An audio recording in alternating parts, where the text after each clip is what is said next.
The first time we saw our house, it was surrounded by snow. Although the house itself was in need of some serious updates, we couldn't see what was under the snow and weren't sure what was waiting for us when it melted.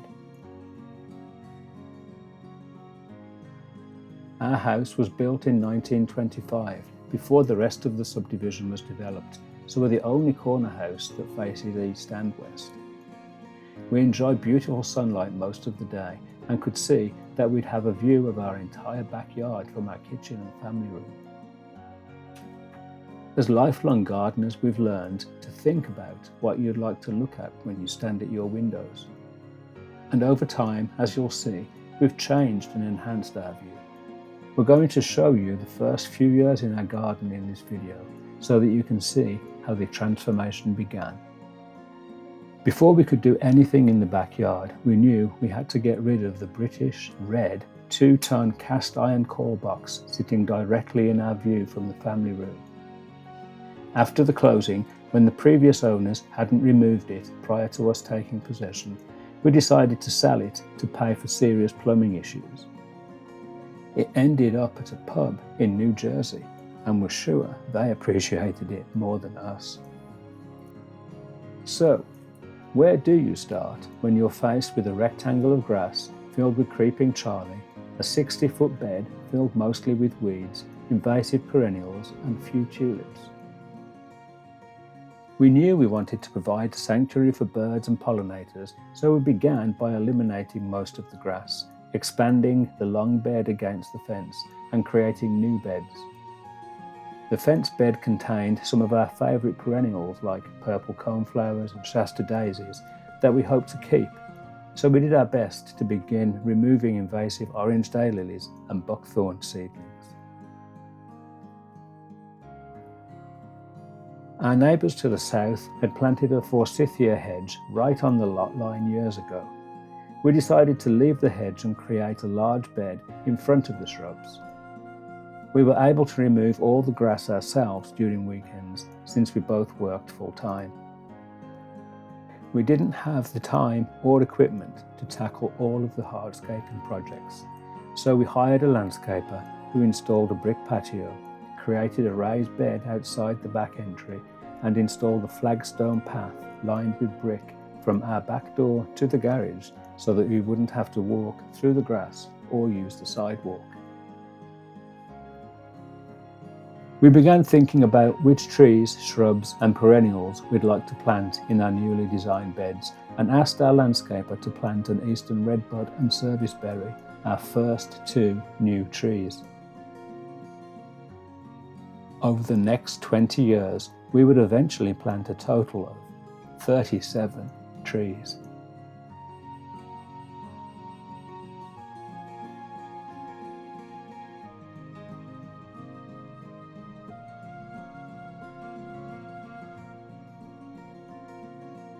Our garden started as a patch of grass 100 by 50 feet, and we didn't really have a clear plan of what we wanted to achieve, other than we wanted a space similar to the garden we had in England with an English cottage garden look.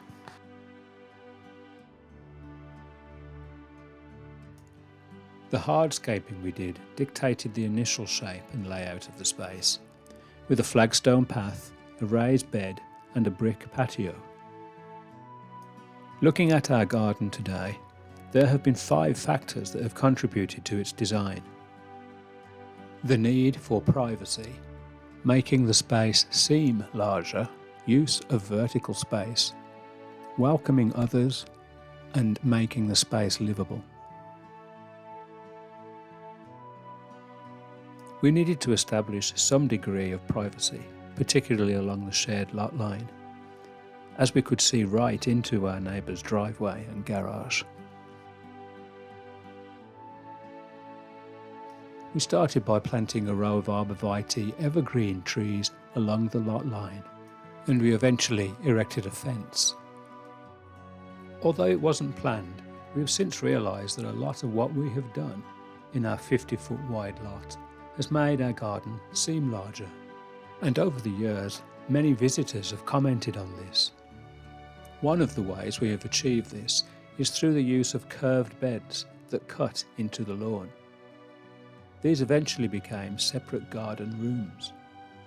Arbours can act as doorways to these rooms, inviting the viewer to walk through them, as well as drawing the eye upwards, stretching the vertical space of the garden.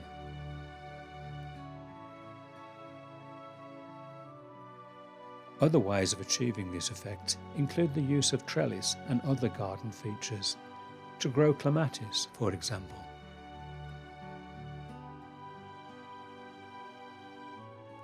Our house is located on a corner, and we have always kept the street side lot line open. We've welcomed many visitors to our garden, though some are less welcome than others. We soon realised that our garden needed places to sit other than the patio. We located a stone bench under our plum tree at the far corner of our garden. We've since relocated this bench and added another 3. Benches welcome the visitor to sit and enjoy the garden. They also contribute to the effect of making a small space seem larger. We later emphasised this effect by adding a garden mirror. The sound of running water can help create a welcoming and relaxing atmosphere in a garden. Our first water feature was a garden fountain. The birds loved it. It eventually inspired us to add 2 small ponds, one as part of the garden railroad and another as part of the fairy garden. However, we do feel that we made a mistake in locating the fountain right in the middle of the garden. Watch to the end to hear some of our other mistakes. As we continued to develop and shape our garden, it became important to try to make our outside environment as comfortable as our indoor space. We incorporated planters and pots throughout the garden with a combination of annuals and perennial plants. Labelling these as mistakes may be a little harsh, as we were okay with what we did at the time. As Henry Mitchell said, gardening is full of mistakes, almost all of them pleasant, and some of them actually instructive. The raised bed was the wrong shape and was too close to the path. The fountain in the middle of the lawn was too dominant and reduced the space. Placing railroad tracks under trees was a mistake. Indeed, we made so many mistakes building our garden railroad that we've made a separate video, and we really should have demolished our derelict garage sooner.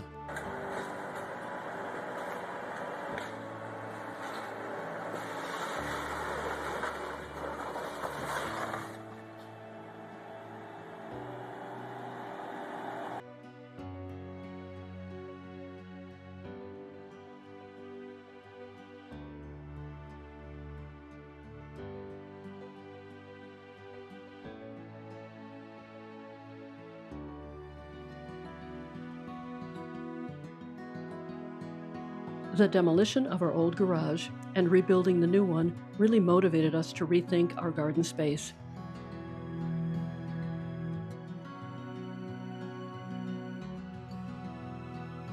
Over a few years, we added new pathways, new fences, a fairy garden, a garden railroad, more arbors, and a koi pond. We transformed this space with the addition of a flagstone path through one of the garden beds leading to the lawn and a trellis growing Niobe clematis against the garage. We added a fence along the lot line for privacy, allowing us to really enjoy the William Baffin rose growing on the arbor. We moved our fairy garden to this new and much larger space and built a small patio from which to enjoy the miniature pond and waterfall. We also started work on a garden railroad, which now runs the entire 100 feet of the garden and includes another small pond and railway bridge.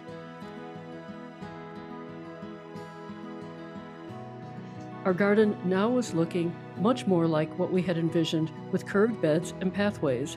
However, we were not happy with the position and shape of the raised bed, and the fountain in the middle seemed too dominant in the small space. We enjoyed our fairy garden and railroad pond so much that we started thinking about including a full-sized pond in our garden. We knew we couldn't tackle such a large-scale project on our own, so we hired Gem Ponds in Roselle, Illinois, to build a pond for us.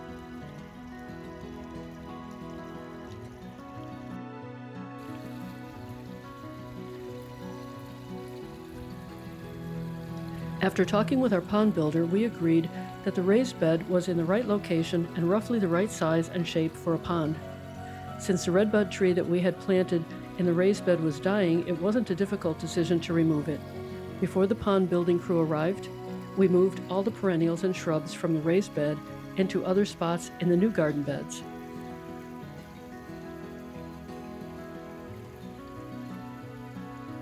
The large flagstones that had formed the raised bed were removed and used to create a berm at the end of the waterfall box and raise the waterfall.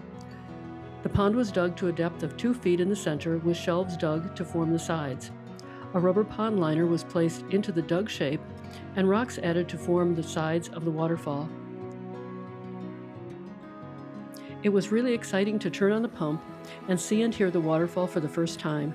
It was even more exciting, however, to see our new koi exploring their new home.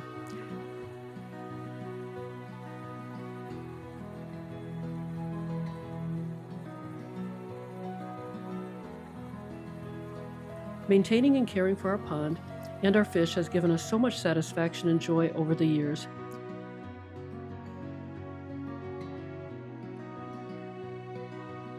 It has attracted wildlife, including birds, ducks, dragonflies, and frogs. Most importantly, it has attracted neighbors, and our pond has brought us so many new friends over the years.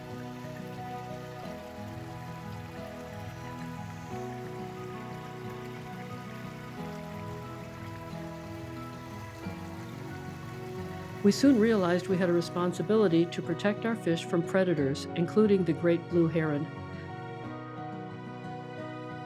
Following the advice of members of our pond and koi club, we covered the pond with netting and placed string around the perimeter to deter the heron.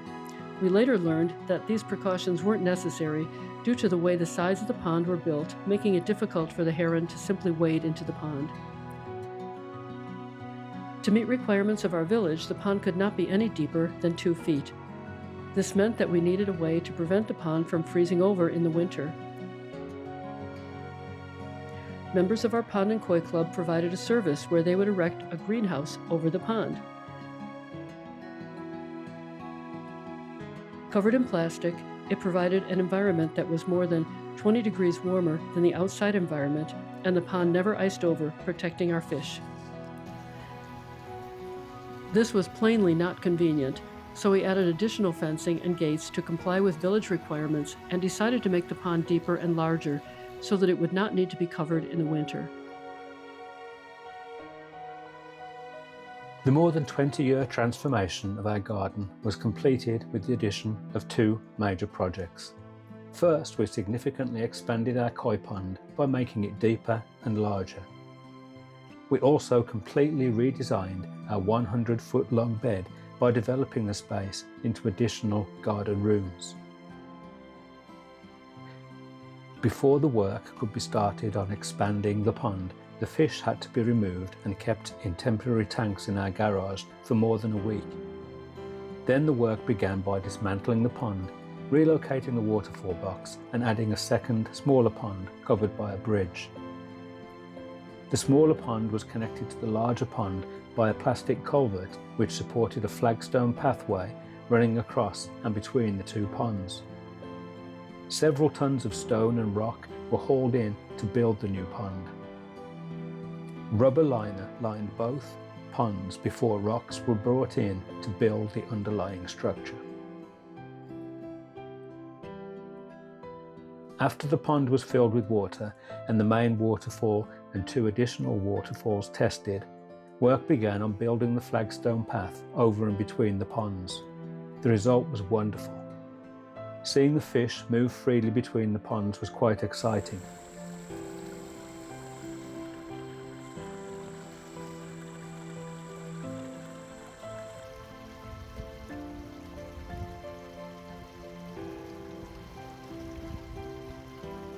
The additional path added significantly to the flow of the garden, connecting the patio to the lawn. Our second major project involved restructuring our 100-foot long garden bed along the fence. We'd struggled with this large bed since we moved into our house more than 20 years ago. Although it had over the years looked quite beautiful with phlox, Joe Pye weed, coneflowers and other native plants, it was always difficult to maintain. We spent many years eradicating many invasive weeds, in particular orange daylilies that had spread throughout the entire bed. We finally decided to ask a landscaper to remove the top 8 inches of soil from the bottom 50 feet of the bed so that we could start with a clean slate. We spent several months creating different designs before settling on our final one. We made a small new lawn bordered by 2 beds. We planted emerald green conifers along the fence for privacy and added stone slabs for a bench. We then separated this new garden room from the path using Hicks yews and an arbor, and we moved the fountain into the center of this new space, which we now call the fountain garden. Finally, we completed the room with the addition of trellises and an arbor to form the final wall of the room. A secret flagstone walkway allows access to the fountain garden through the arbor. The addition of 4 trellises and 3 arbors across the entire width of the garden defines the space by creating 2 separate rooms, each with its own atmosphere. Thank you for allowing us to share our garden transformation journey with you. Our garden has a very special place in our hearts, and over the years it has been a joy to share with others. We hope you've enjoyed seeing our garden. Thank you again for watching.